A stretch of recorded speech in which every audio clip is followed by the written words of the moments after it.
అది కూడా అంతే, మధ్యలో ఆపకుండా చెప్పాల్సి ఉంటుంది.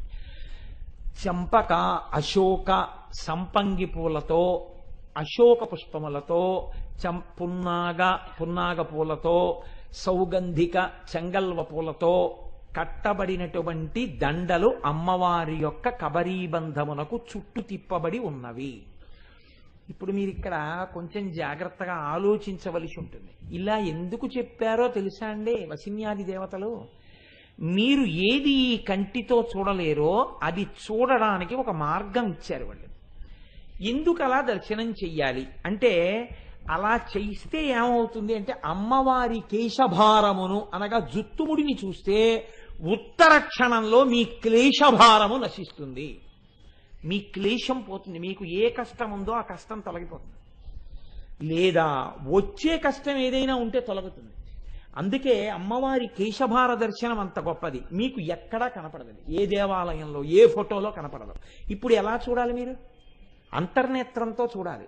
అంతర్నేత్రంతో చూడాలంటే ఇలా ఉంటుందని చూసినవాడు మీకు చెప్తే మీరు అలా ఉంటుందని ఊహ చేస్తారు. ఎలా ఉంటుంది? ఒక సువాసిని యొక్క కొప్పు ఎలా ఉండాలో అలాగే ఉంటుంది. చంపకాశోక పున్నాగ సౌగంధిక లసక్కచ. అయితే ఇక్కడ మీరు ఒక విషయాన్ని కొంచెం జాగ్రత్తగా ఆలోచించండి. సాధారణ అంటే నేను ఎవరిని ఉద్దేశించి అంటలేదు ఈ మాటలు, మీరు కొంచెం it should be construed in a realistic perspective. దాన్ని మీరు సరి అయిన కోణంలో మాత్రమే విచారణ చేయాలి, కానీ లేకి మాటగా మీరు ఆలోచించకూడదు. ఒక వయస్సు వచ్చిన తరువాత నాకు ఇప్పుడేం పెద్ద జడ ఏమిటండి, మీరు ఏమిటి ఇంతంత చామంతి పూలదండ ఇంతట్టుకొచ్చారు అనొచ్చు భార్య. కాబట్టి ఇంతంత పువ్వులతో ఉన్న పెద్ద దండ ఆవిడ పెట్టుకోవడానికి అంత పెద్ద కబరీబంధం ఆవిడికి లేకపోవచ్చు. చాలా పెద్ద కబరీబంధం అనుకోండి, అప్పుడు దానికి పెద్ద చామంతి పూలదండ ఇలా తురిమినా పర్వాలేదు, నిలబడుతుంది కొప్పులో. ఇప్పుడు అమ్మవారి యొక్క కొప్పులో ఏ ఉన్నాయని చెప్తున్నారు మీకు వసిన్యాది దేవతలు? 5 పూలతో కలిపి కదండి ఒక మాలైనా పెట్టుకుంటుంది ఆవిడ.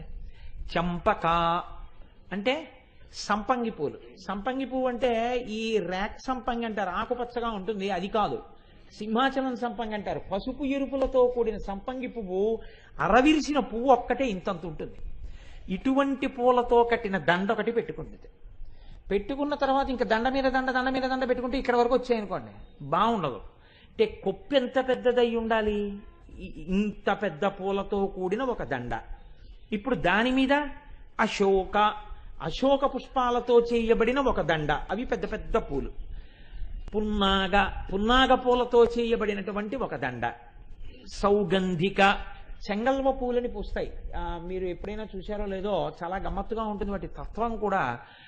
నేను చిన్నతనంలో ఏలూరులో మా సొంత ఇంట్లో ఉండే రోజుల్లో చాలా పెద్ద విశాలమైన ప్రాంగణం ఉండేది. మా అమ్మ చెంగల్వ మొక్కలు వేసింది, అటు ఇటు వేస్తే ఎండాకాలం వెళ్ళిపోయి ఇలా వానాకాలం వచ్చి 2 వానలు పడేటప్పటికీ బుడగలు వచ్చినట్టు వస్తాయి చెంగల్వ మొగ్గలు.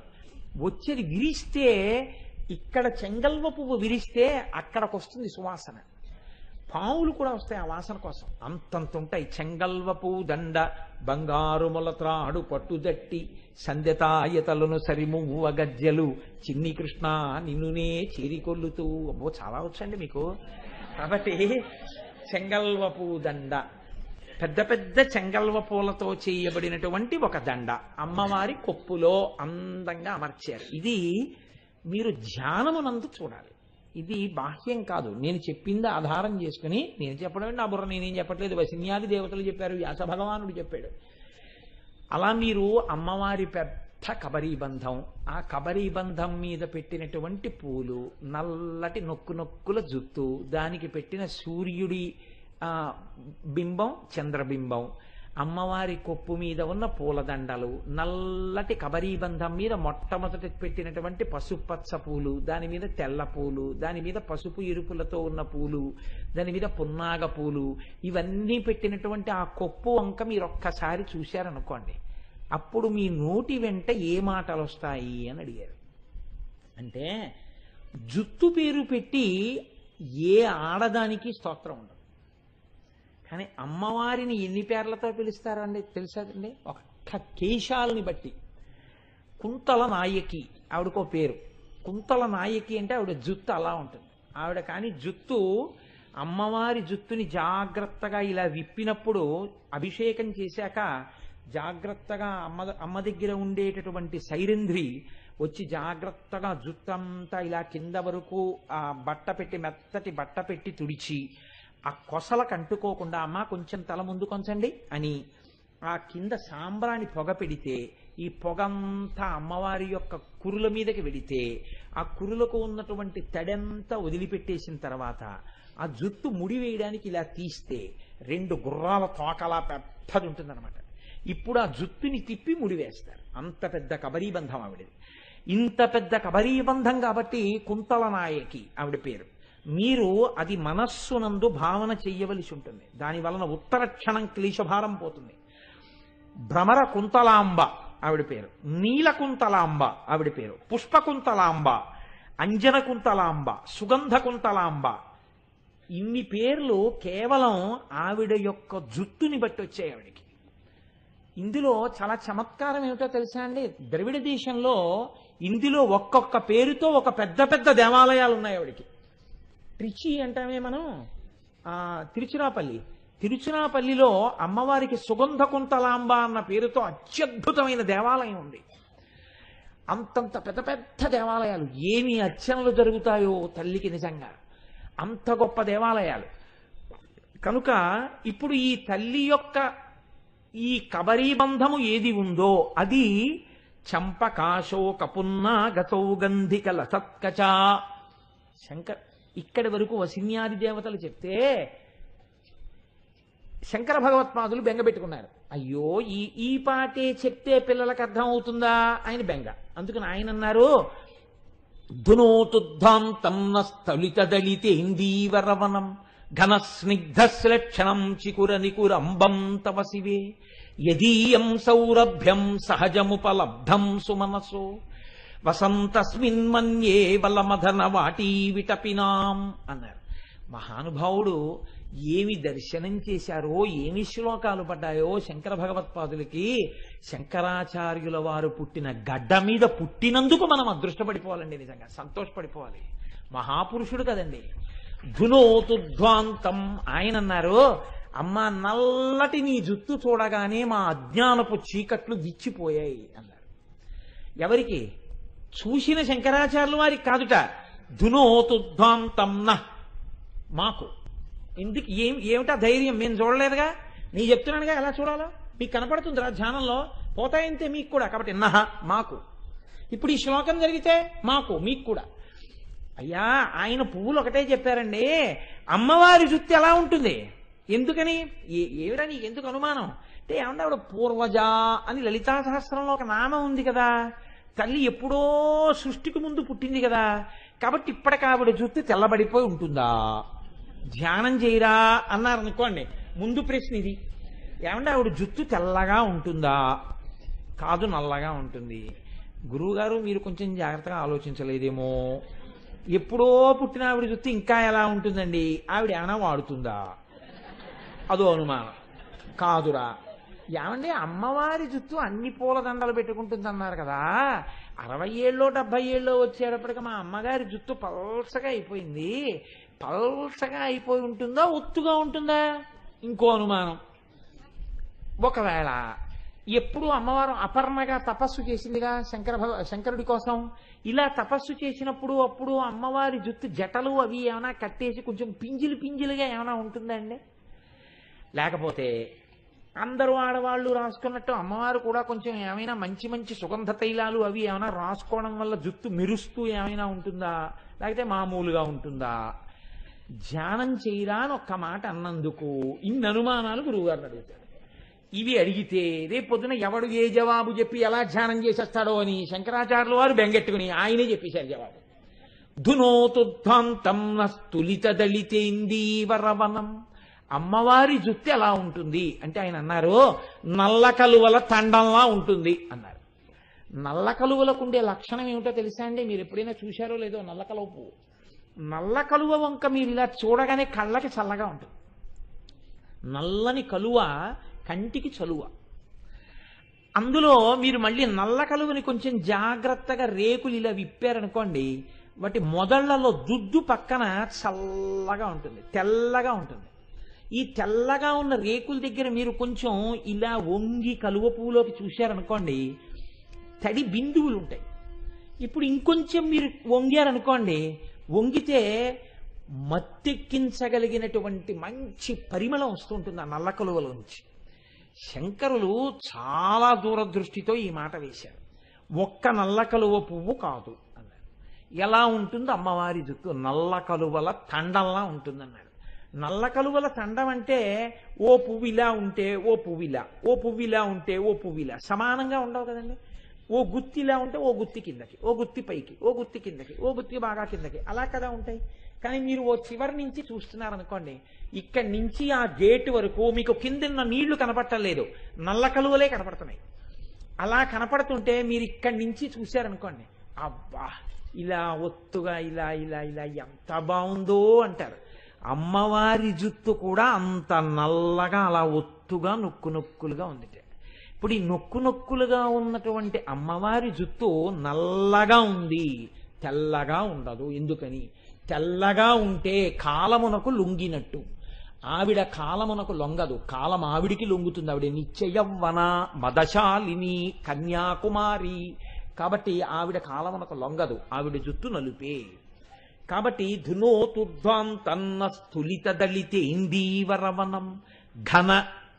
ఆయన అంటున్నారు అమ్మవారి జుత్తు ఘనశ్యాముడు అంటాం. ఘనశ్యాముడు అంటే నల్లటి మబ్బులు వచ్చినప్పుడు మీరు ఎప్పుడైనా చూశారో లేదో, మబ్బు పక్క మబ్బు, మబ్బు పక్క మబ్బు, మబ్బు పక్క మబ్బు, అలా ముద్దల ముద్దల ముద్దల ముద్దల కింద ఓ ఆకాశం నిండా ఏవో ముద్దలు వచ్చేసినట్టుంటాయి.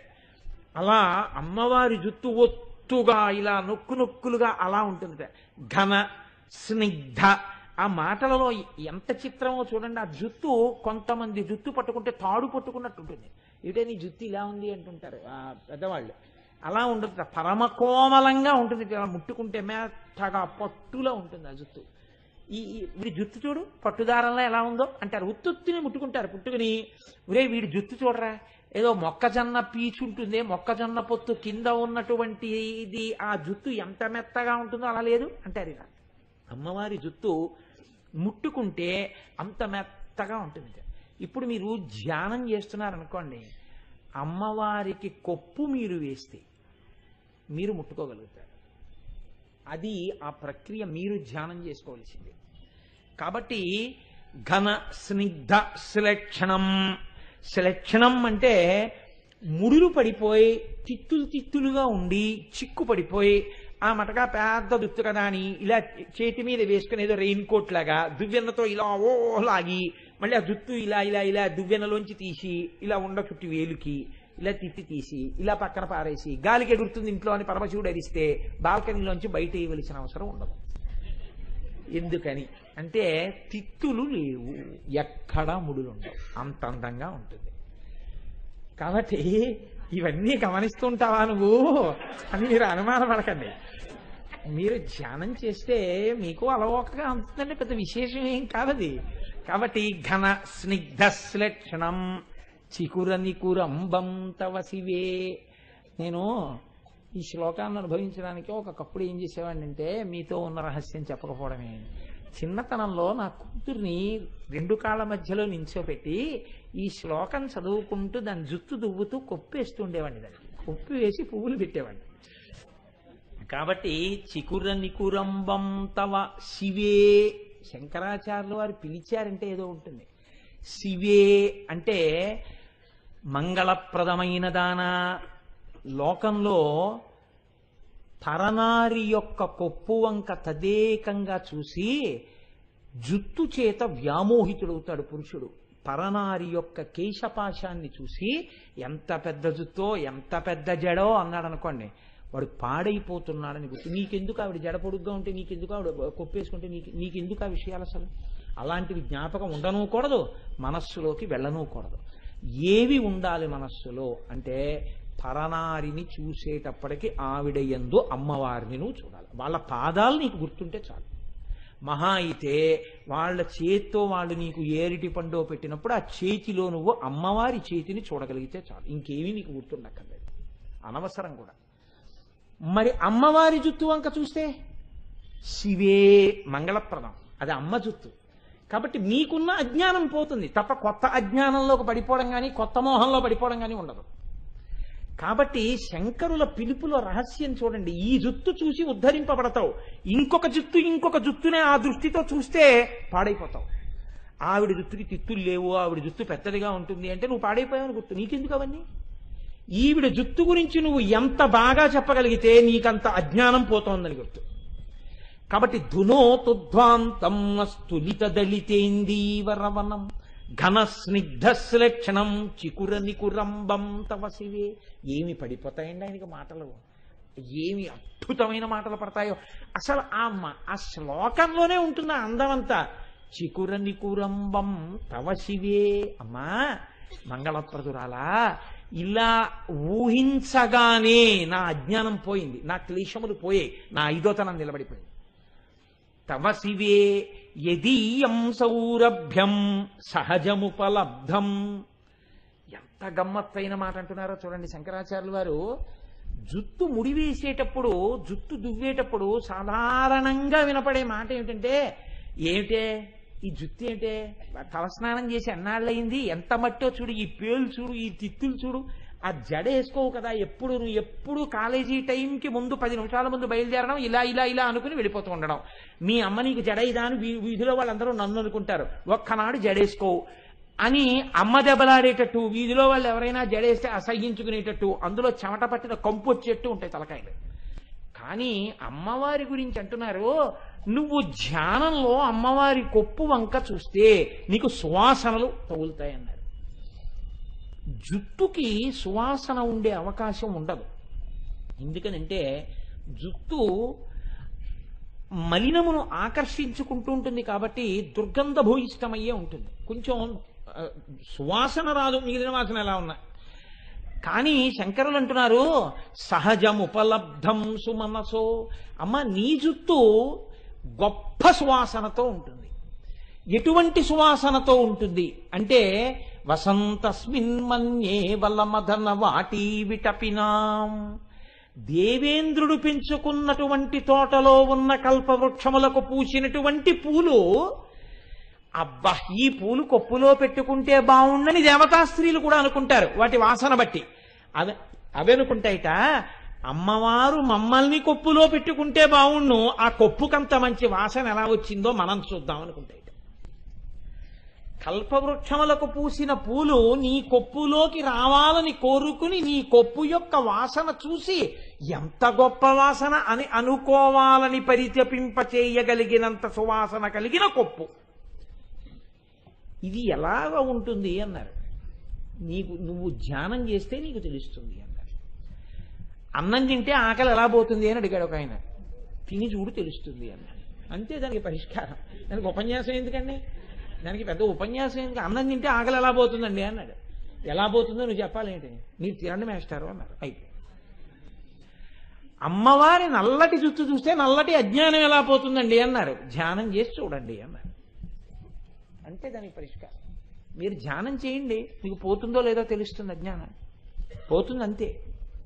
వెంటనే మీకున్న దుర్గుణాలన్నీ ఎండుటాకులు రాలిపోయినట్టు రాలిపోతాయి. అమ్మవారి అనుగ్రహం కలిగి తీరుతుంది. సరికదా కేశభారాన్ని చూడగానే క్లేశభారం పోతుంది, ఐదోతనం నిలబడుతుంది. అమ్మవారి కొప్పులో ఉన్న పువ్వుల వంక చూసేటప్పటికి ఆ స్థితి వస్తుంది.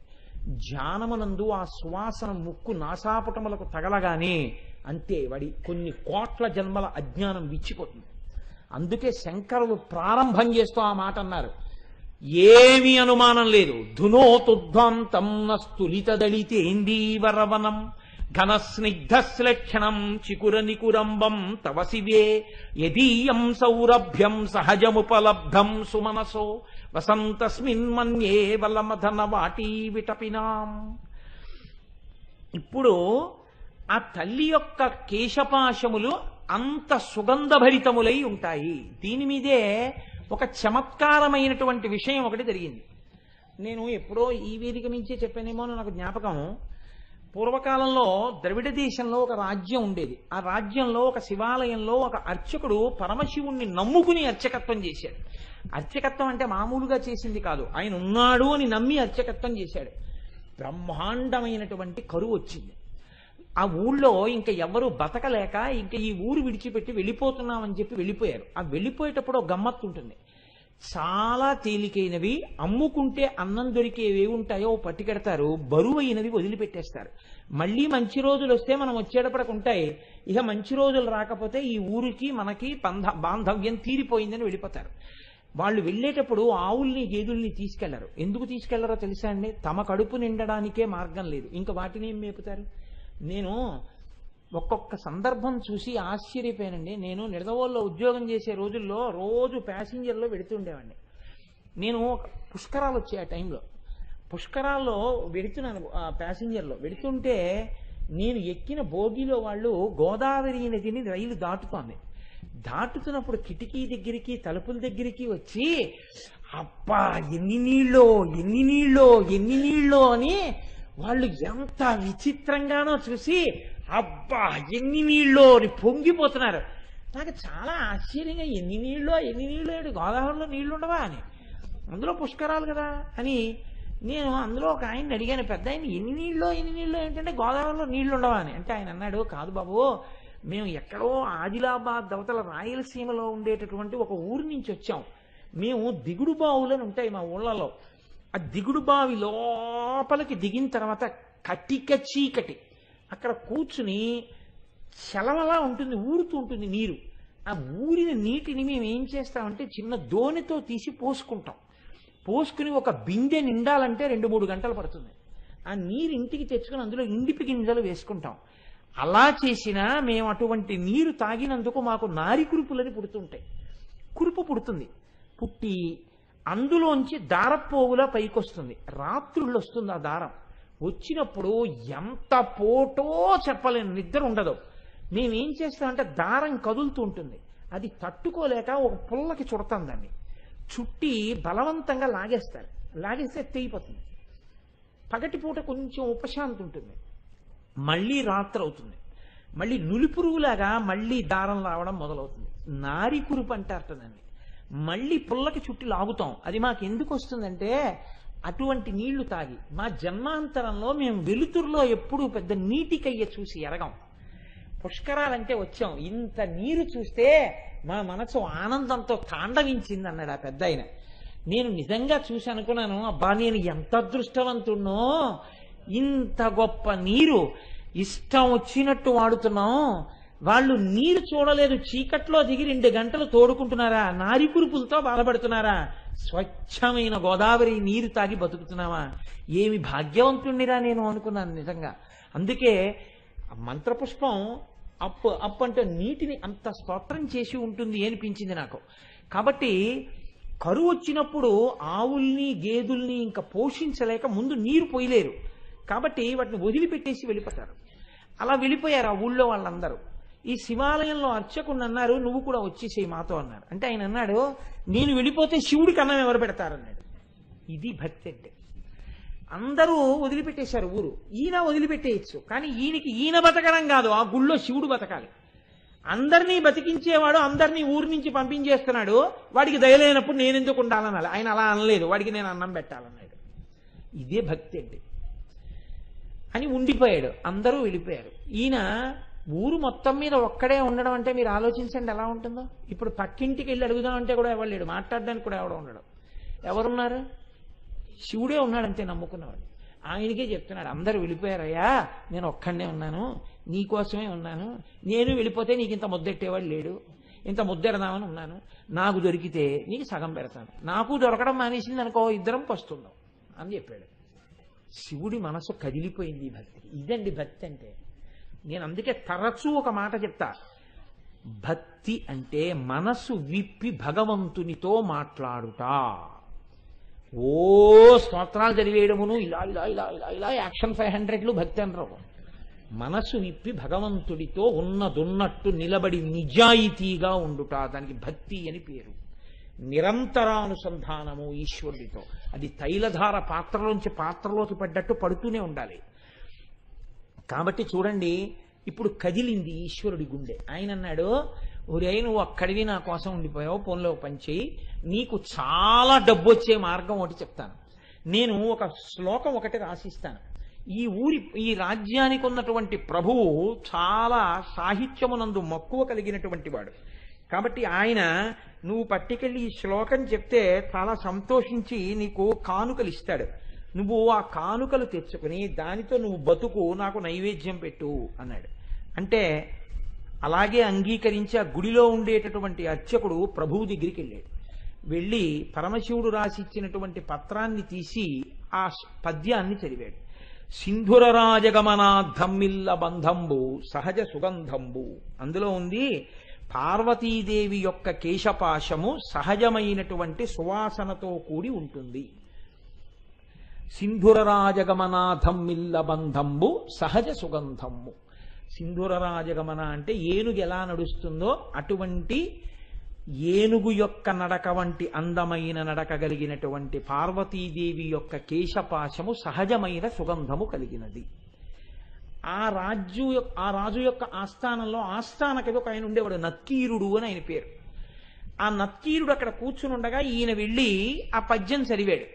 చదివితే ప్రభువు సంతోషించబోయాడు. నక్కీరుడు లేచి అన్నాడు, తప్పిది చెప్పరాదు కవితా సమయంబున నొప్పు కాదు, నీవిప్పగిదిన్ రచయింపవచ్చునే అన విప్రుడు చల్లబోయి, నాక పరమేశ్వరుండు ఈ వసుధాదిపుపై రచయించి ఇచ్చెగాని ఏ ఒప్పును తప్పునేనరుగా ఉత్తములారయటంచు క్రమరన్.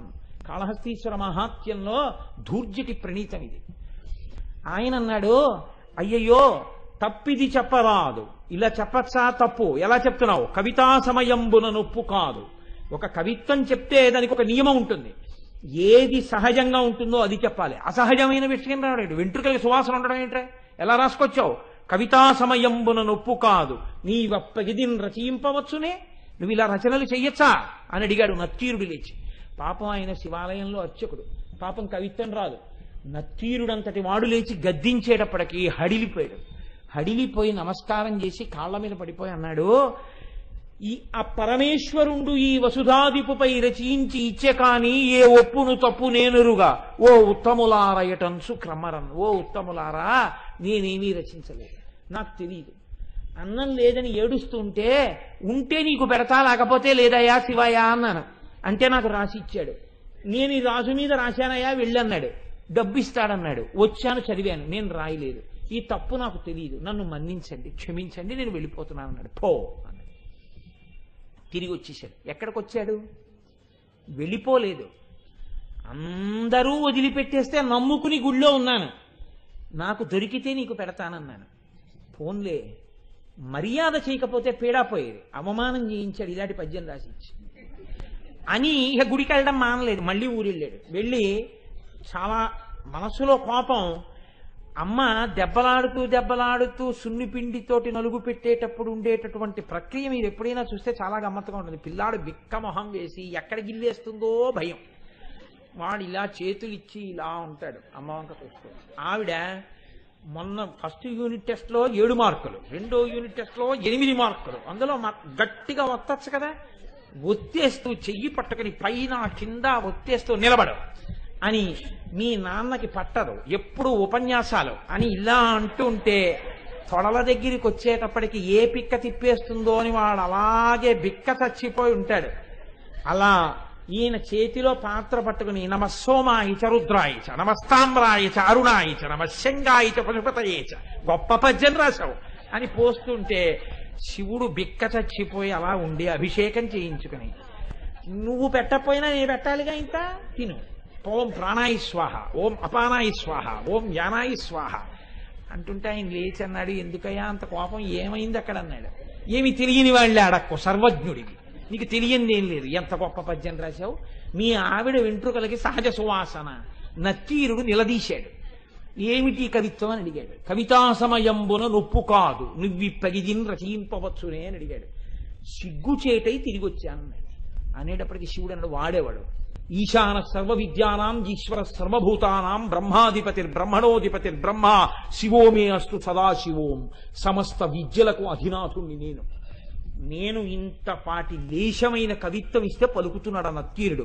నేను రాసినటువంటి కవిత్వంలో తప్పు పట్టగలిగిన మొనగాడా నేనే పెడతానన్నాడు. ఒక బ్రాహ్మణుడి వేషం వేసుకున్నాడు, తలపాగా చుట్టుకున్నాడు, రాజుగారి సభలోకి వెళ్ళాడు. వెళ్ళేటప్పటికి అందరూ అబ్బో చాలా వర్చస్సుతో ఉన్నాడు, లేచి నిలబడ్డాడు.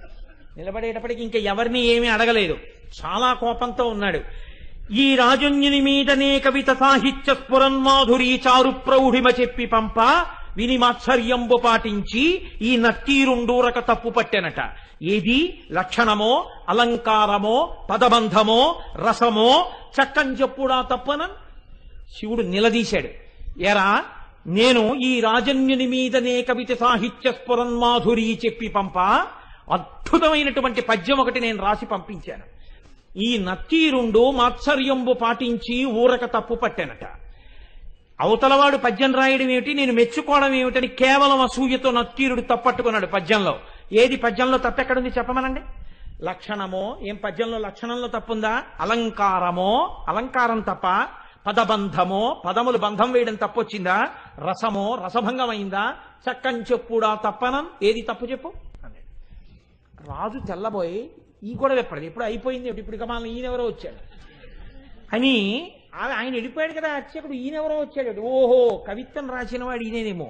శివుడు అన్నాడే, మరి ఈయనేమిటి ఇలా ఉన్నాడు అనుకున్నాడు. ఈలోగా నత్తీరుడు గభాలను లేచాడు, తన పేరు కదా ఎత్తాడు. అందుకని నత్తీరుడు లేచాడన్నాడు, అగజకునైనం తగు ఇలా మగువులకు తగదు మాను మాత్సర్యమింకన్ గగన ప్రసూనవాదము జగతిన్ ప్రత్యక్షమునకు సరియన తగునే. ఏమిటా నువ్వు మాట్లాడేది? కవిత్వం రాశావా? పద్యం రాసి పంపించావా? అగజకునైనం తగు, కొండకు పుట్టినటువంటి తల్లి కాబట్టి ఎత్తి పొడిచాడు. కొండల ఆవిడ పార్వతీదేవి కాబట్టి ఏమో ఆవిడ వెంట్రుకలకి సువాసన ఉందేమో. ఇలా మగువులకు తగదు, భూమి మీద ఏ ఆడదాని జుత్తు సువాసనతో ఉండదు. గగన ప్రసూనవాదము, ఆకాశంలో పువ్వు ఉందంటే ఎవడైనా నమ్ముతాడు? కనబడుతుందా ఎవరికైనా? ఎవడైనా అనుభవించింది ఉంటే చెప్పు, మేమెవరం చూడలేదు వాసన. నువ్వేదో రాసి పార్వతీదేవి కేశపాశం అంతా చాలా సహజ సుగంధంగా ఉంటుంది అంటే ఎలా ఒప్పుకుంటాం? ఇది ప్రత్యక్షమునకు సరియన తగునే, మా కంటితో చూసింది అని సత్యమని మేము అంగీకరిస్తామా? అంగీకరించాం. ఏమిటి తప్ప తప్ప అని 10 మాటలు అడుగుతాయంటే అందుకని తప్పే అన్నాడు. అనేటప్పటికీ శంకరుడు అన్నాడు, పార్వతీదేవి కేశపాశమునకు సహజ సుగంధముందో లేదో చెప్పగలిగిన వాడెవరు? ఒక్క శంకరుడు. నేను చూస్తాను కాబట్టి ఆ కేశపాశం యొక్క వాసన, కాబట్టి నేనే రాసింది, నేను చూసిన వాణ్ణి. నేను చూసి సహజ సుగంధం ఉందని చెప్పినా నువ్వు నమ్మవా? నేను శివుణ్ణి అని చెప్పడం కోసం ఒక్క నత్తీరుడికి కనపడేటట్టుగా నీలగ్రీవుండు నిటల నేత్రము చూపాను. నీలగ్రీవుడు నల్లని కంఠమున్నవాడు, హాలాహలాన్ని భక్షించినవాడు, అంత ఓర్పున్నవాడు, లోకములను రక్షించగలిగినవాడు. వీడికి నేను చెప్పింది నిజమే అని చెప్పాలని పరమశివుణ్ణి నేను అబద్ధం చెప్పవలసిన అవసరం లేదు. ఆమె నా భార్య. నేను నిరంతరం వాసన చూసిన కేశపాశం అది. నేను చెప్తున్నానని చెప్పడం కోసమని 3వ కన్ను చూపించాడు. చూపిస్తే అహంకారం అండి నత్తీరుడికి. తను నమ్మింది, తనకొచ్చిన 4 పద్యాలు గొప్పనుకున్నాడు. పరమశివుడంతటి వాడు 3వ కంటితో త్రయంబకుడై ఎదురుగుండా కనపడితే ఆయనే సుగంధిం పుష్టివర్ధనం ఉర్వారుకమివ బంధనాన్ మృత్యోర్ముక్షీయమామృతాత్ అంటాం. ఒక్కసారి మహాదేవుడి కాళ్ళ మీద పడితే ఏ స్థితిని పొంది ఉండేవాడో ఆయన అన్నాడు, తల చుట్టువార కన్నులు కలిగిన పద్యంబు తప్పు కాదనవశమే, వలదిచ్చట నీ మాయా విలసనములు పనికిరావు విడువమటన్నాను. 3వ కన్ను కాదు, నీ తల చుట్టూ కళ్ళు చూపించినా నువ్వు చెప్పిన పద్యం తప్పే. అహంకారం చూడండి ఎలా ఉంటుందో. అన్ని విద్యలకు ఆలవాలమైనటువంటి శంకరుడే వచ్చి చెప్తే ఎందుకు వచ్చిందిరా? మహానుభావుడు చెప్తున్నాడు, ఏమో నా తల్లి కేశపాశమునకు సుగంధం ఉండి ఉండవచ్చు. ఆ అనుభవము, నేను అలా అమ్మ కేశపాశ దర్శనం చేయగలిగిన భాగ్యాన్ని శంకరా నాకు కూడా కృప చెయ్యని పాదాల మీద పడాలి. తన విద్యతో వాదన చేస్తున్నాను అనుకున్నాడు. నీ తల చుట్టూ కళ్ళు చూపించినా నీ పద్యం తప్పే అన్నాడు. వెంటనే శంకరుడు అన్నాడు, నీవు కుష్ఠవ్యాధి చేత భయంకరముగా పీడింపబడదువుగాక. ఉత్తర క్షణంలో ఒళ్ళంతా వివరణమై కుష్ఠవ్యాధి బయలుదేరింది. ఇప్పుడు పరమశివుడి కాళ్ళ మీద పడ్డాడు. అయ్యయ్యో తండ్రి, వచ్చిన 4 ముక్కలకి కన్ను మిన్ను కానక అహంకారంతో ప్రవర్తించాను. ఖచ్చితంగా జగదంబ యొక్క కేశపాశము సుగంధభరితమే అయి ఉంటుంది. నన్ను అనుగ్రహించి నాకు క్షమాభిక్ష పెట్టు అని ఆయన కాళ్ల మీద పడ్డాడు. శివుడు అన్నాడు, నువ్వు కైలాస పర్వత శిఖర దర్శనం చేస్తే నీ యొక్క పాపం పోయి నీకు మళ్ళీ ఆరోగ్యం కలుగుతుందని అంతర్థానం అయ్యాడు. ఇప్పుడు ఈ కుష్ఠవ్యాధితో బయలుదేరాడు. ఎంత వర్ణించాడో దుర్జటి. ఎప్పుడైనా అవకాశం ఉంటే కాళహస్తీశ్వర మహాత్మ్యం చెప్తాను, అప్పుడు విందురు గాని. అప్పుడు మహానుభావుడు ఉత్తర భారతానికి నడిచి వెడుతూ కైలాసం కనపడక కుష్ఠవ్యాధి పెరిగి వేళ్ళు కాళ్ళు ఊడిపోతుంటే ఏడుస్తుంటే ఆనాడు సుబ్రహ్మణ్యుడు ప్రత్యక్షం అయ్యాడు ఒక చోట చెట్టు కింద. ఓరి పిచ్చాడా, మా నాన్న హృదయం నీకు ఇప్పటికీ అర్థం కాలేదు. కైలాసం అంటే కుష్ఠవ్యాధితో అక్కడ కడతావా? దక్షిణ కైలాసం కాళహస్తి. కాళహస్తి శిఖరం చూడమన్నాడు రామా నాన్నగారని చెప్పి కాళహస్తి శిఖరం చూపించాడు. వెంటనే కుష్ఠవ్యాధి పోయింది. అప్పుడు అక్కడే ఉన్నటువంటి పాతాళగంగలో సరోవరంలో స్నానం చేసి శంకరుడి మీద ద్రవిడ భాషలో ఆయన బ్రహ్మాండమైనటువంటి కావ్యరచన చేశాడు. కాబట్టి అమ్మవారి యొక్క కేశపాశమునకు సహజమైనటువంటి సుగంధం ఉంటుంది అని చెప్పి పెద్దలైనటువంటి వారు ధ్యానమునందు అనుభవించారు. ఇక్కడ నేను మీకు ఇవాళ ఒక విషయాన్ని ప్రస్తావన చెయ్యాలి అని అనుకుంటున్నాను. శుక్రవారం కాబట్టి ఇవాళ కాకతాళీయంగా ఈ నామం వచ్చింది కాబట్టి మనకి అమ్మవారిని ఒక బిరుదు నామంతో పిలుస్తాం. లలితా పరా భట్టారిక అంటాం. భట్టారక అంటే పూజనీయుడు అని అర్థం. భట్టారిక అంటే స్త్రీలింగంతో పూజింపదగినది, పూజనీయమైనది అని అర్థం. నారుద్రో రుద్రమచ్చయేత్ అన్నట్టుగా అమ్మవారి ఉపాసన చేసి అమ్మవారి అనుగ్రహాన్ని పొందిన వారు చాలా మంది అమ్మవారి పేరు పొందేశారు. అంటే వాళ్ళు అమ్మవారిని ఎదురుగుండా ఈ మాంసనేత్రంతో చూశారు. అమ్మవారిని చూస్తూ అమ్మవారిచ్చిన శక్తితో రచనలు చేశారు. అటువంటి వారు ముగ్గురున్నారు. దేవతలలో ఒకరున్నారు, అమ్మవారి పరమభక్తుడు. ఎవరో తెలుసా అండి? పరమశివుడే. అందుకే శంకరుడికి ఒక పేరుంది, ఆయన శివభట్టారక, అమ్మవారి భక్తుడు కాబట్టి. రెండవ వారు ఒక ఆయనైతే రెండవ వారు మనుష్య జాతికి చెందినవాడు కాళిదాసు గారు. ఉజ్జయిని మహానగరంలో మహాకాళి అనుగ్రహంతో గొప్ప శ్యామలా దండకాన్ని ఇచ్చారు. ఆయనని శృంగార భట్టారక అని పిలుస్తారు, అమ్మవారి పేరు కలిపి భట్టారక అని కలుపుతూ. మూడవ వారు దుర్వాసో మహర్షి. ఆయనకి కంచి క్షేత్రంలో కామాక్షి అమ్మవారు దర్శనమిచ్చింది. ఇవాల్టి రోజుకి కూడా కంచి క్షేత్రంలో అమ్మవారి యొక్క పూజా విధానం అంతా దుర్వాసో మహర్షి రచించినటువంటి విధానమే. అమ్మవారు దుర్వాసో మహర్షికి ఎలా చెయ్యమని చెప్పిందో ఆ విధానంతోనే పూజలు చేస్తారు. ఆ దుర్వాసో మహర్షికి అమ్మవారు దర్శనమిచ్చింది. దర్శనమిస్తే ఆయన పొంగిపోయి రచన చేశారు. 200 శ్లోకాలు అమ్మవారిని చూస్తూ చెప్పారు ఆయన. దాన్నే అమ్మవారిని ఆర్య అని పిలుస్తూ చెప్పారు. ఆర్య అని ఛందస్సు ఒకటి ఉంది, అందులో చెప్పారు. ఆర్య తెలుగులో అయ్యా అంటుంటాం. పూర్వం ఉత్తరాలు రాస్తే పెద్దలకి విజ్ఞాపన రాస్తే ఆర్య అని రాసేవారు. ఆ ఆర్య దిశతి అంటారు దాన్ని. దుర్వాసో మహర్షి అమ్మవారిని చూస్తూ చెప్పారు. మూకశంకరులు అమ్మవారిని చూస్తూ 500 శ్లోకాలు చెప్పారు. అది మూక పంచశతి. అందుకే ఇప్పటికీ లోకంలో నానుడు ఏమిటంటే దుర్వాసో మహర్షి చెప్పినటువంటి 200 శ్లోకాలలోంచి ఒక శ్లోకం చెప్పిన, మూక పంచశతిలోంచి శ్లోకం చెప్పిన, వశిన్యాది దేవతలు చెప్పిన లలితలోంచి నామం చెప్పిన, సౌందర్యలహరి శంకర భగవత్పాదులు చెప్పిన ఏదైనా అమ్మవారి అనుగ్రహంతో వచ్చిందే కనుక అమ్మవారి అనుగ్రహంతోనే అది పలకబడుతుంది అని.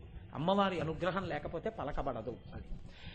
ఆర్య దిశతి 200 శ్లోకాలతో క్రోధభట్టారకుడని పేరు కలిగినటువంటి కోపధారి అయిన దుర్వాసో మహర్షి అమ్మవారిని చూస్తూ స్తోత్రం చేశారు. అందులో అమ్మవారి కేశపాశం గురించి దుర్వాసో మహర్షి అద్భుతమైనటువంటి శ్లోకాలు కొన్నిటిని రచన చేశారు. వాళ్ళ శుక్రవారం కనుక మీరు ఒక్క 2 శ్లోకాలని అవధరించండి. ఎంత అనుభవించాడో మహానుభావుడు. అమ్మవారి దర్శనం చేస్తూ చెప్పిన శ్లోకాలండి అవి. అందులో అంటారు, కాల కుటిలాల కావళి కందల విజితాళి విధృత మణివాళి మిళత హృది పులిన జఘనం బహుళిత గళ గరళ కేళి కించనమహోహో అంటారు. అంటేట అమ్మ అంటే మిగిలినటువంటి శ్లోక భాగాన్ని పక్కన పెట్టండి. ఇప్పుడు ఆ శ్లోకం అంతా చెప్పడం అంటే సమయం సరిపోదు. అమ్మవారి యొక్క ముంగురులు మాత్రం కదులుతుంటాయి గాలికి. ఆ గాలికి ఇలా ఇలా కదులుతున్నటువంటి ముంగురులు మిగిలిన కేశపాశం దువ్వి ఉంటుంది కాబట్టి స్థిరంగా ఉంటుంది. ఒక్క ముఖం మీద పడిన ముంగురులు కదులుతుంటాయి. ఈ కదులుతున్న ముంగురులు ఎలా ఉంటాయంటేట నల్ల తుమ్మెదల్ని యుద్ధానికి పిలుస్తున్నట్టు ఉంటాయిట. మిమ్మల్ని నల్ల తుమ్మెదలు గండు తుమ్మెదలు చాలా అందంగా ఉంటాయంటారు కదా, కదులుతున్న నల్ల తుమ్మెదది అందమో, నా ముఖమనేటటువంటి పద్మం మీద వాలుతున్న నా ముంగురులనేటటువంటి నల్ల తుమ్మెదలది అందమో రండి చూద్దామని చూస్తే అమ్మవారి యొక్క ముంగురుల కదలిక ముందు నల్ల తుమ్మెదల కదలికలు ఎందుకు పనికి రాకుండా పోయేట. అందుకని నల్ల తుమ్మెదల యొక్క కదలికలను గెలిచినటువంటి కదలకలు కలిగినటువంటి అలకలున్న అమ్మ అన్నారు ఆయన దుర్వాస మహర్షి. అంటే ఆవిడ ముందు నిలబడి ఆవిడ్ని స్తోత్రం చేస్తున్నప్పుడు ఆవిడ ముంగురుల యొక్క కదలికలను చూస్తుంటే ఆ కదులుతున్నటువంటి అమ్మవారి ముంగురులు ఎలా ఉంటాయో శబ్దములు అలా పడ్డాయి దుర్వాస మహర్షికి. అందుకే ఆ మాటలు చూడండి, నల్లటి జుత్తు దాంతోనే మొదలు పెడతారు ఆయన కూడా. నలుపు ఎప్పుడు బాగా తెలుస్తుందంటే వెనక తెలుపు కానీ ఎరుపు కానీ ఉంటే బాగా తెలుస్తుంది, బ్యాక్ డ్రాప్ని బట్టి తెలుస్తుంది. నీలం మీద నలుపు ఉందనుకోండి అంత బాగా తెలియదు, ఎరుపు మీద నలుపో తెలుపు మీద నలుపో బాగా కనపడుతుంది. అమ్మవారు ఎరుపు, దాని మీద నలుపు, దగ్గరగా నిలబడి చూస్తున్నారు, కదులుతున్న ముంగురులు కనపడుతున్నాయి. అందుకని నల్లని జుత్తుని అంటున్నారు కాల కుటిలాల కావళి కందళ విజితాళి విధృత మణివాళి మిళత హృది పులిన జఘనం బహుళిత గళ గరళ కేళి కించన మహోహో. నల్ల తుమ్మిదల్ని గెలిచినటువంటి కదలికలున్న ముంగురులు ఉన్నదానా, బింబ నికురంబ డంబర విడంబ కచ్ఛాయ మంబర వలగ్నం కంబుగళ మంబుద కచం బింబోకం కమపి చుంబత మనోమే. అమ్మా నీ యొక్క జుత్తు ఒత్తుగా ఇలా ఇలా ఇలా ఇలా నొక్కులు నొక్కులుగా ఉంటే దగ్గరగా నిలబడి నీ యొక్క కేశపాశములను అంటే ఆ జుత్తుని చూస్తే, అంటే తల్లి కిరీటం పక్కన పెట్టి తన యొక్క శిరస్సుని దర్శనమిస్తే దుర్వాసో మహర్షుడికి అంటే అసాధారణమైన దర్శనం. అటువంటి దర్శనాన్ని పొందుతున్నప్పుడు నీ జుత్తు ఎలా ఉందో తెలుసా, నొక్కు నొక్కులుగా ఒత్తు ఒత్తుగా మబ్బులు వచ్చి ఆకాశంలో నిలబడితే ఎలా ఉంటుందో అమ్మా నీ కేశపాశము అంత ఒత్తుగా ఉంటుంది అని దుర్వాసో మహర్షి అమ్మవారి యొక్క శిరస్సుని ఆవిడ కేశపాశాన్ని చూసి వర్ణించి ఆర్యా దిశతిలో పొంగిపోయారు. మీకు ఇంకొక ఆశ్చర్యకరమైన సందర్భం నేను చెప్పవలసి ఉంటుంది. పేరాల భరత శర్మ గారని ఒక మహానుభావుడు విజయవాడ కనకదుర్గమ్మ తల్లి సన్నిధానం దగ్గరికి వెళ్ళి ఆ పక్కనే ఉన్నటువంటి ఊళ్ళో కొడుకు దగ్గర శరీరం వదిలిపెట్టారు. ఆయన ఒక రాత్రి వేళ పడుకుంటే అమ్మవారు కల్లో దర్శనమిచ్చింది. ఎలా దర్శనమిచ్చిందో తెలుసా అండి? ఆశ్చర్యకరమైన దర్శనమిచ్చింది. పార్వతీ పరమేశ్వరులు నిండు సభలో కూర్చుని ఉన్నారు. తెల్లటి శంకరుడు, ఎర్రటి అమ్మవారు, లలితగా ఊహించండి, ఎర్రటి అమ్మవారు కూర్చుంది. శంకరుడు అమ్మవారి వంక చూసి అంటున్నాడు. కాసేపు చూసింది అమ్మవారు. పిల్లలందరూ సభలో ఉన్నారు. ఎంతమంది ఉన్నా పిల్లలే కదండి, మరి ఇంతమంది పిల్లలేమో సభలో ఉన్నారు. అమ్మవారేమో పిల్లల వంక చూస్తోంది. ఈయన ఎటు చూడాలి? పిల్లల వంక చూడాలి. ఈయన పిల్లల వంక చూడడం మానేసి అమ్మవారి వంక చూస్తున్నాడు. కొంచెం చూస్తే గొడవలేదు. చూసినవాడు అంటున్నాడు. ఆవిడ చూసేది ఏమిటా పిచ్చి చేష్టలు అంటే ఆయన ఓ మాట అన్నాడు, లలిత నీ ముంగురులు ఎర్రటి నీ యొక్క పాలమనబడేటటువంటి కాగితంలా ఉన్నటువంటి దాని మీద పడితే ఒకటి ఇలా పడితే లా, ఒకటి ఇలా పడితే లి, ఒకటి ఇలా ఇలా పడితే త, లలిత లలిత అన్నట్టున్నాయి. నేను నా పెదవులతో చదువుతున్నాను లలిత లలిత లలిత అని. ఒకవేళ అలా చదవడం నా పెదవులు చేసిన తప్పైతే నీ పెదవులతో శిక్షించు అన్నాడు. అమ్మవారి చెవులో చక్కగా చెప్పిన ఈ మాటలు విని కాముండి గెలిచిన వాడు నా ముంగురులు చూస్తే ఎలా మాట్లాడుతున్నాడో అని ఆవిడ చిన్న నవ్వు నవ్విందిట. ఈ నవ్వు మమ్ము రక్షించుగాక. శర్మగారికి కలలో కనపడి అమ్మవారు ఇలా దర్శనమిచ్చి ఇది పద్యరచన చెయ్యి అంది. ఆయనకి తెలివి వచ్చి లేచి ఒక సభలో చెప్పారండి శర్మగారికి. ఆయన అన్నారు, అమ్మ నేను రాయలేనన్నారు. ఇది రాస్తే చాలా విచిత్రంగా ఉంటుందేమో, ఎలా రాశాడు పేరాల భరత శర్మ ఇది అంటుందేమో లోకం, నేను రాయలేనమ్మా అన్నారు. మర్నాడు పడుకున్నారు, మళ్ళీ ఇదే కళ వచ్చింది. ఎందుకు భయపడుతున్నావు శర్మ, నువ్వు రచన చెయ్యండి అమ్మవారు. అప్పుడు పేరాల శర్మగారి యొక్క కలం కదిలింది. అలవోకగా రాత్రి లేచి కాగితం మీద కలంతో రాసేశారు. పాల శశాంక లేఖపై వ్రాలిన ముంగురులక్షరాకృతింగ్రాల ఉమాముఖాబ్జమున్గని చంద్రకళాధరుండు కాంత లలితాక్షరాభ్యసన తత్పరమీ చలితాధరమ్ము శిక్షాలసమన్న నవ్వుకును శాంకరిమాకు ప్రసన్నమయ్యడు. పరమశివుడు ఆవిడ వంక చూసి లలిత లలిత లలిత అని చదువుతున్నాను నీ ముంగురుల్ని, తప్ప లలిత లలిత అన్నావు. ఒకవేళ తప్పని నువ్వు అనుకుంటే అలా అంటున్న నా పెదవుల్ని నీ పెదవులతో శిక్షించు ఈయన మాట ఆవిడకొక్కడికే వినపడితే ఆవిడ ఆయనకి ఏ జవాబు చెప్పలేక తన పట్ల అంత ప్రీతి పొందిన శంకరుడి యొక్క గడుసుతనానికి నవ్విన చిన్న నవ్వు ఉందే, ఆ నవ్వు ఆ శాంకరిమాకు ప్రసన్నమయ్యడు, ఆ తల్లి మమ్ము రక్షించుగాక అని పద్యరచన చేశారు శర్మగారు. ఆశ్చర్యం ఏమిటి, అమ్మవారు అనుగ్రహించిందండి, అందరినో తన కేశపాశంతో అనుగ్రహించింది. అమ్మవారి జుత్తు కనపడి ధన్యులైపోయారు అందరూ. పేరాల భరత శర్మ గారే ఒకనాడు దర్శనం పొంది ఒక పద్యరచన చేశారు. పాలమునందు ప్రాంతముల వ్రాలిన ముంగురలంతొలంచు కెంగేలిరుచుల్ భవుండుకని కేవల సాత్వికమూర్తివి కావు ఓలలన రజోగుణము నొప్పి తమస్సున మున్గుదవన్న నీ చాలున పోవుదంచునకు శాంభవి మాకు ప్రసన్నమయ్యడు.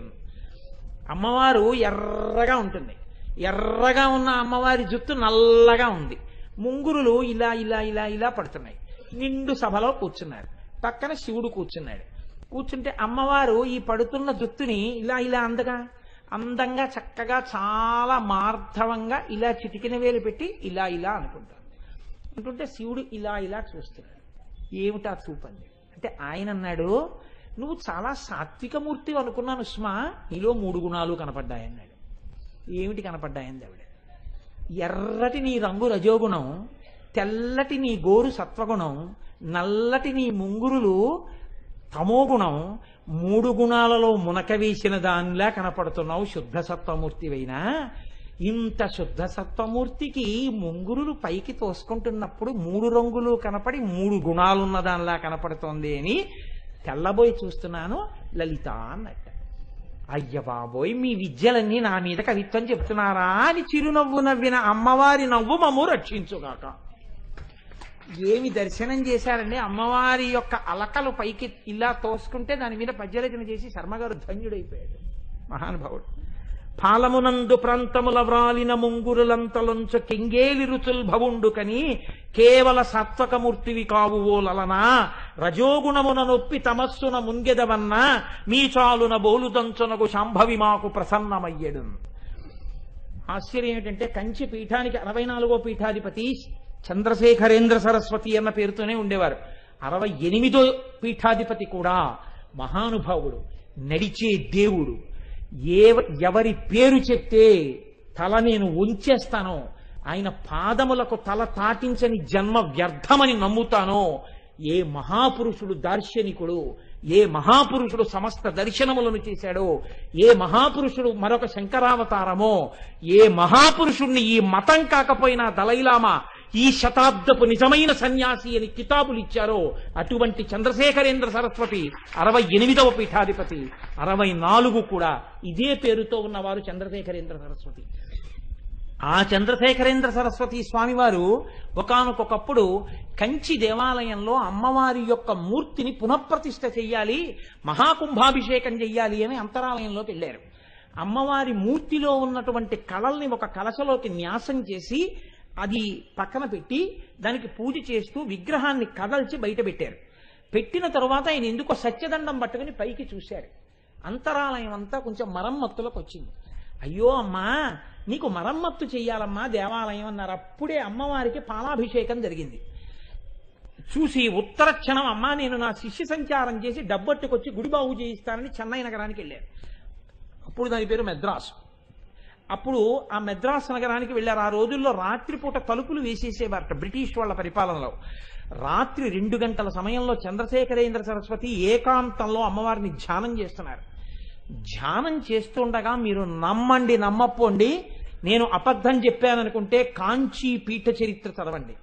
అమ్మవారు వచ్చి చంద్రశేఖరేంద్ర సరస్వతి స్వామి వారి భుజం మీద చెయ్యి వేసి తట్టి పిలిచింది.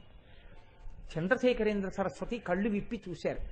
ఎదురుగుండా అమ్మవారు నిలబడి జుత్తుని ఇలా ముందుకు తీసి చూపించింది. ఓయ్ పిల్లాడా, నా గుడిని బాగు చేయించడానికి డబ్బు కోసం పాలాభిషేకం చేసి ఇంత దూరం వచ్చావు. నా జుత్తు చూడు పాలతో ఎలా అట్టలు కట్టిందో. ఇలా ఎప్పుడైనా ఉందా నా జుత్తు? తొందరగా వచ్చి అభిషేకం చెయ్యవా? నా గుడి బాగు చేయించడానికి నువ్వు వెళ్ళి డబ్బు అడగాల? నన్ను అడిగితే నేను ఇవ్వనా అంది. అంతే. ఆయన ధ్యానంలోంచి లేచి వెంటనే బ్రిటిష్ వాళ్ళకి కబురు చేశారు, తలుపులు తీయండి, నేను కంచి వెళ్ళిపోవాలి. వాళ్ళు నయమండి. ఆనాడు మెద్రాసుని బ్రిటిష్ వాళ్ళు పరిపాలించినా వాళ్ళు నయం, దేవుణ్ణి నమ్మిన వాళ్ళు. అవాకులు చవాకులు పేలని వాళ్ళు. మహానుభావుడు తలుపులు తీయండి అన్నారు. ఆయన రాత్రికి రాత్రి కంచి వచ్చారు. కంచి వచ్చి అమ్మవారికి అభిషేకం చేస్తే ఎక్కడి నుంచి వచ్చిందో ధనపు రాసులు వచ్చాయి. కంచి దేవాలయాన్ని పునర్నిర్మాణం చేసి అమ్మవారిని పునఃప్రతిష్ఠ చేశారు చంద్రశేఖరేంద్ర సరస్వతి. ఆయన పొందారు అమ్మవారి దర్శనాన్ని, అమ్మవారి కేశపాశ దర్శనం పొందారు. ఆయన ఒకసారి కుంభకోణంలో ఉండగా ఇతర సంప్రదాయముల వారు వచ్చి ఆయనకి నమస్కారం చేస్తే ఆయన వారికి పీఠ బహుమానం ఇచ్చారు. మాకు ఈ బహుమానం వద్దు, మాకు వాదభిక్ష కావాలన్నారు వాళ్ళు. దానికే ఉంది, రేపు వాదిద్దామని పండితుల్ని పిలిపించారు. ఆయన కూడా వచ్చి కూర్చున్నారు సింహాసనం మీద. ప్రారంభించండి, మీరు ఏం చేస్తారో పూర్వపక్షం మొదలెట్టండి అన్నారు. అవతల వాళ్ళు మనం పూర్వపక్షం మొదలు పెడదామని చెప్పి ఏదో చెప్పబోయారు. నోట మాట రావట్లేదు, వాళ్ళు చెప్దామనుకున్నది గుర్తు రావట్లేదు. ఏమిటి గుర్తు రావట్లేదు మనకని చూశారు. ఆయన కూర్చునుంటే చంద్రశేఖరేంద్ర సరస్వతి స్వామి వారి ఒళ్ళో చిరునవ్వులు నవ్వుతూ చిన్న పిల్ల కత్తి కూర్చునుంది. ఆ పిల్ల నవ్వులు చూస్తే వీళ్ళకేం గుర్తు రావట్లేదు. వాళ్ళు అన్నారు, నీ ఒళ్ళో చిన్నపిల్ల నవ్వుల వల్ల మాకేది జ్ఞాపకం రావట్లేదు, మీరు ఆ పిల్లని లోపల దింపేసి వచ్చి కూర్చోండి అన్నారు. అంటే ఆయన అన్నారు, నేను సన్యాసిని, నా ఒళ్ళో ఇంకొక ఆడపిల్ల ఎలా కూర్చుంటుంది, మీరు జాగ్రత్తగా చూడండి, నా ఒళ్ళో ఏ పిల్ల లేదన్నారు. వాళ్ళు వెంటనే లేచి, మీరు చేసిన ఉపాసనకి మీరే పరదేవతా స్వరూపులయ్యారు, మా అజ్ఞానంతో మీతో వాదిస్తామన్నాం. అమ్మవారు వచ్చి కూర్చుంది బాలగా మీ ఒళ్ళో. అయ్యా, మాకు పరదేవతా దర్శనం అయిందని ఆయన కాళ్ళ మీద పడిపోయి ఆశీర్వచనం తీసుకుని వెళ్ళిపోయారు. అమ్మవారి అనుగ్రహం అంటే అలా ఉంటుందండి. అమ్మవారి కేశపాశం అంటే అటువంటిది. అమ్మవారి జుత్తు గురించి విన్నా, అమ్మవారి కబరీబంధంలో పూల గురించి విన్నా అంత గొప్ప గొప్ప శక్తులు కలుగుతాయి, అంతటి అనుగ్రహం కలుగుతుంది, ఐదోతనం నిలబడుతుంది. మహానుభావుడు మల్లినాథ సూరి అని ఒక మహాపండితుడు. ఆయన రఘువంశ కావ్యానికి టీక చేస్తూ చిట్ట చివర ఒక మాట చెప్పారు. ఆయన అన్నారు, అమరీ కబరీ భార భ్రమరీ కృతం దూరీ కరోతు దురితం గౌరీ చరణ పంకజం. ఏమి దర్శనాలు చేశారండి. అందుకే మల్లినాథ సూరి అంటే అంత ప్రఖ్యాతి వహించారు. దేవలోకంలో ఉండేటటువంటి కాంతలు కల్పవృక్షానికి పూసినటువంటి పువ్వులు తమ కొప్పులో పెట్టుకుంటారు. ఆ కొప్పులో పెట్టుకున్నప్పుడు ఆ కల్పవృక్షములకు పూసినటువంటి పువ్వుల యొక్క సువాసన చేత ఆకర్షింపబడినటువంటి తుమ్మెదలు వాళ్ళ కొప్పులో ఉన్న పువ్వుల మీద తిరుగుతూ ఉంటాయి. వీళ్ళు వచ్చి అమ్మవారు కనపడగానే ఇలా తల వంచి నమస్కారం చేశారట. ఇప్పటి వరకు ఈ దేవలోకంలో పూసిన పూల మీద తిరుగుతున్నటువంటి తుమ్మెదలు వాళ్ళు వంగేటప్పటికీ ఆ పూలతో సహా అవి కూడా వంగే. అవి అనుకున్నాయిట, అబ్బా ఇప్పటిదాకా ఈ పూల వాసన చూసి గొప్పదనుకున్నాం, అబ్బా ఈ పాదాలు ఎంత గొప్పగా ఉన్నాయో అని తుమ్మెదలన్నీ ఆ పాదాల మీదకి వెళ్ళిపోయాయి. ఇప్పుడు వాళ్ళు తలెత్తేస్తే తుమ్మెదల లేని పూలతో ఉన్న కొప్పులు పైకెక్కేయట, తుమ్మెదలన్నీ పాదాల మీద ఉండిపోయేట. పాదాలకే ఎంత సువాసన ఉంటే కేశపాశమునకి ఎంత సువాసన ఉంటుంది. కాబట్టి ఇప్పుడు అని ఇలా ఇలా తిరిగి ఇవన్నీ మళ్ళీ పైకెక్కి ఆ కేశపాశం మీద మేఘంలా ఆవరించి ఉండిపోయేట. అమ్మవారి కేశపాశం అంటే అలా ఉంటుందన్నారు మల్లినాథ సూరి. అలా ఉంటుంది, అది మీ ఊహకు అందవలసినటువంటి విషయం. మహాత్ములు అనుభవించారు. మూకశంకరులు అంటారు స్తుతి శతకంలో, ఈ శ్లోకం చెప్పి నేను పూర్తి చేసేస్తాను, ఎందుకంటే అదొక తన్మయం ఈ కబరీబంధం చెప్పడం అంటే. కానీ మిమ్మల్ని అంతకన్నా నేను వేధించకూడదు కనుక ఈ ఒక్క శ్లోకం చెప్పి పూర్తి చేసేస్తాను. మూకశంకరులు అంటే వారు పుట్టుక చేత మూగివారు. అటువంటి వారు అమ్మవారు కామాక్షి అమ్మవారి దేవాలయంలో కూర్చునున్నారు. అమ్మవారి ఉపాసకుడు వేరొకరు కూడా కూర్చున్నారు అటువైపు. అమ్మవారు మధ్యలోంచి వెళ్ళింది. విడుతూ తాంబూలపు పిడచ తీసి ముందు అవతల వారి చేతిలో పెట్టింది. పెడితే ఆయన అన్నాడు, ఎంగిలి నేను తిననన్నాడు. అమ్మవారు నవ్వి మూకశంకరుల్ని తట్టింది. ఆయన కళ్ళు తెరిచాడు. నోరు తెరువుని తాంబూలపు పెట్టింది. నా జన్మభాగ్యం అమ్మా, నోరు లేనివాణ్ణి, మాటలు లేనివాణ్ణి, నా నోట్లో పెట్టావా అమ్మా తాంబూలపు పెడచా అని నవిలేరు. అంతే, లేచి నిలబడ్డారు. ఆర్యాశతకం 100 పద్యాలు, స్తుతి శతకం 100 శ్లోకాలు, మందస్మిత శతకం 100 శ్లోకాలు, కటాక్ష శతకం 100 శ్లోకాలు, ఇలా అమ్మవారి మీద 500 శ్లోకాలు చెప్పేశారు. అమ్మవారి పాదాల వంక చూసి 100 శ్లోకాలు, పాదారవింద శతకం మొత్తం 500 శ్లోకాలు, మూక పంచశతి గడ గడ గడ గడ గడ గడ గడ గడ చెప్పేశారు. చెప్పేసిన తర్వాత అమ్మవారు పొంగిపోయింది. మాటలు లేని వారు చెప్పిన శ్లోకాలు, అమ్మవారు ఇచ్చిన మాటలే ఆ మాటలు. ఏం కావాలి నీకంది. నా మాట తీసేయమ్మా అన్నారు.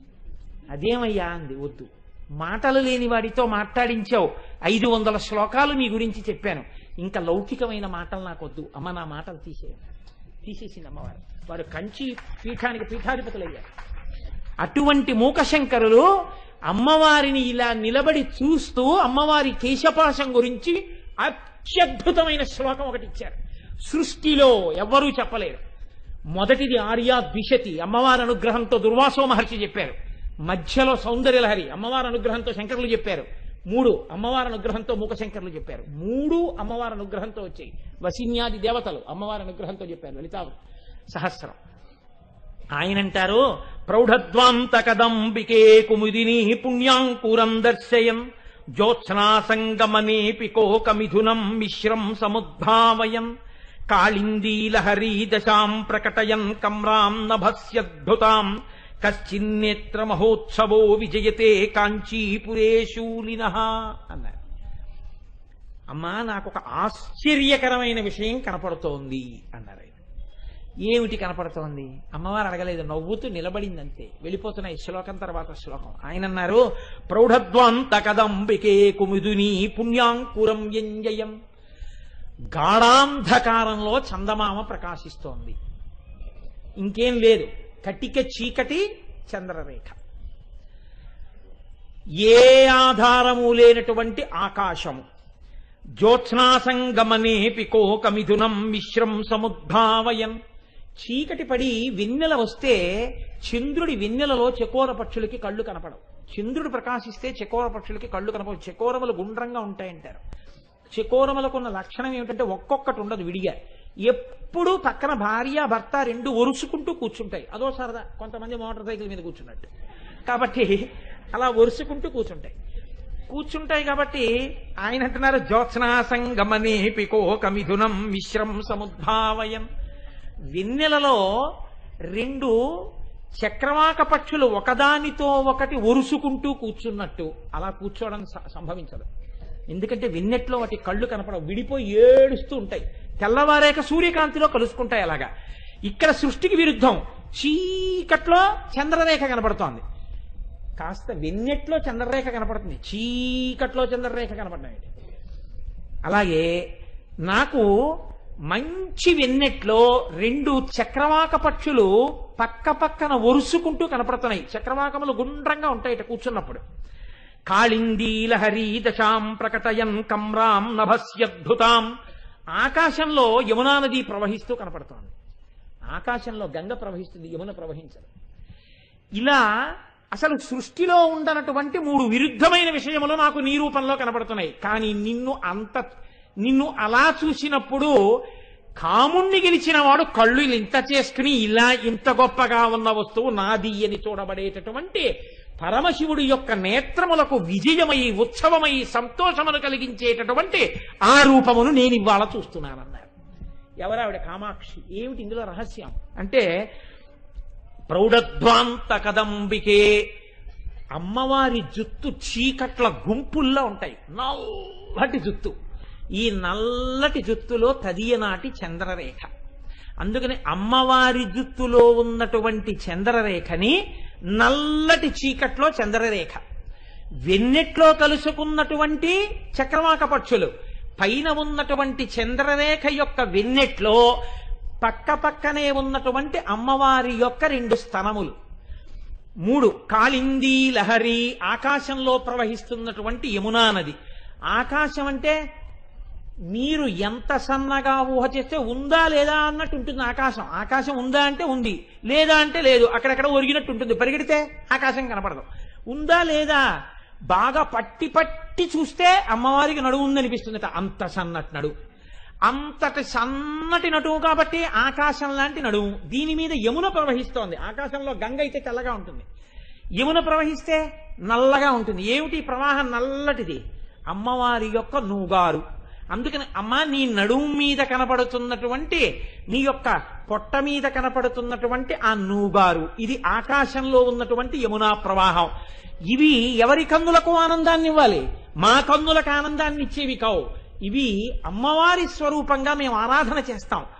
ఒకరి కన్నులకు మాత్రం ఉత్సాహాన్ని ఇస్తాయి. ఎవరైనా కశ్చిన్నేత్ర మహోత్సవో విజయతే కాంచీపురే శూలిన, శూలం పట్టుకున్న ఆయన ఉన్నాడే, త్రిశూలం పట్టుకున్న ఆయన కన్నులకు ఆనందాన్ని గొలిపే రూపం అమ్మా ఈ రూపం. కామాక్షి రూపం.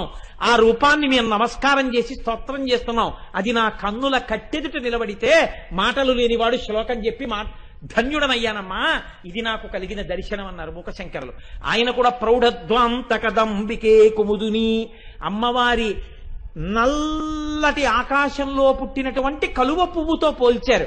కలువ పువ్వు నల్లటి ఆకాశంలో నల్ల కలువ ఎలా కనపడుతుందండి? కనపడదు. చీకట్లో నల్ల కలువ కనపడనట్టు చీకట్లో కనపడుతున్నటువంటి నల్ల కలువ అయిపోయింది ఇప్పుడు. అంటే సృష్టికి విరుద్ధం. చంద్రరేఖ, నల్లటి కురులలోని చంద్రరేఖ. ఆకాశంలో యమునా నది, అమ్మవారి యొక్క నడువు మీద నూగారు. రెండవది, వెన్నెట్లో చక్రవాకాలు కలవవు, వెన్నెలలో ప్రకాశిస్తున్న చక్రవాక పక్షుల వంటి స్తనములు. ఇవి ఎవరి కంటికి ఆనందాన్ని ఇస్తాయి? కాంచీపురంలో ఉన్నటువంటి పరమశివుడి కంటికి ఆనందాన్ని ఇచ్చేవి. ఈ నల్లటి జుట్టు మాకో వ్యామోహాన్ని విరిచేస్తుంది, విరిచేసి జ్ఞానాన్ని ఇస్తుంది. మాకు అమ్మవి, ఆయనకి అనురక్త అయినటువంటి నెచ్చెలివి, భార్యవి, ప్రియురాలివి. అమ్మా ఏకకాలమునందు నువ్వు శివకామ సుందరివి, మాకో మా తల్లివి. అటువంటి దర్శనమిచ్చి మమ్మల్ని కృతార్థురాల్ని చేశావమ్మా అని మూకశంకరుడు స్తుతి శతకంలో అమ్మవారి యొక్క కబరీబంధం మీద చేసినటువంటి శ్లోకం. కాబట్టి ఇవాళ శుక్రవారం, అందున పుష్యమాసంలో కృష్ణపక్షంలో వచ్చినటువంటి మొట్టమొదటి శుక్రవారం, తదియతో ఉన్నటువంటి శుక్రవారం. కాబట్టి ఇవాల్టి రోజు అసుర సంధ్య వేళలో నా అంత నేను ప్రయత్నించకపోయినా అమ్మవారే అనుగ్రహించి ఇవాళ మనకి చక్కగా ఆ అమ్మవారి యొక్క కచభారం గురించి చెప్పుకుని వినేటట్టు, దానివల్ల మన క్లేశభారాన్ని తీసేయాలని అమ్మ అనుగ్రహంగా బ్రహ్మాండ మండలములన్నీ ఆవిడ కాంతిలో మునుగుతున్నాయని, ఆవిడ కబరీబంధము యొక్క దర్శనం మనం ఎలా చెయ్యాలో ఎంతమంది పెద్దలు ఎన్ని రీతులలో చెప్పారో ఆ విషయాన్ని అమ్మవారు పలికించినది మీ ముందు సాహసించి పలికి ఉన్నాను. రేపటి రోజున మళ్ళీ అమ్మవారు ఏది పలికిస్తే మిగిలినటువంటి నామాల్ని అనుసంధానం చేసుకుందాం.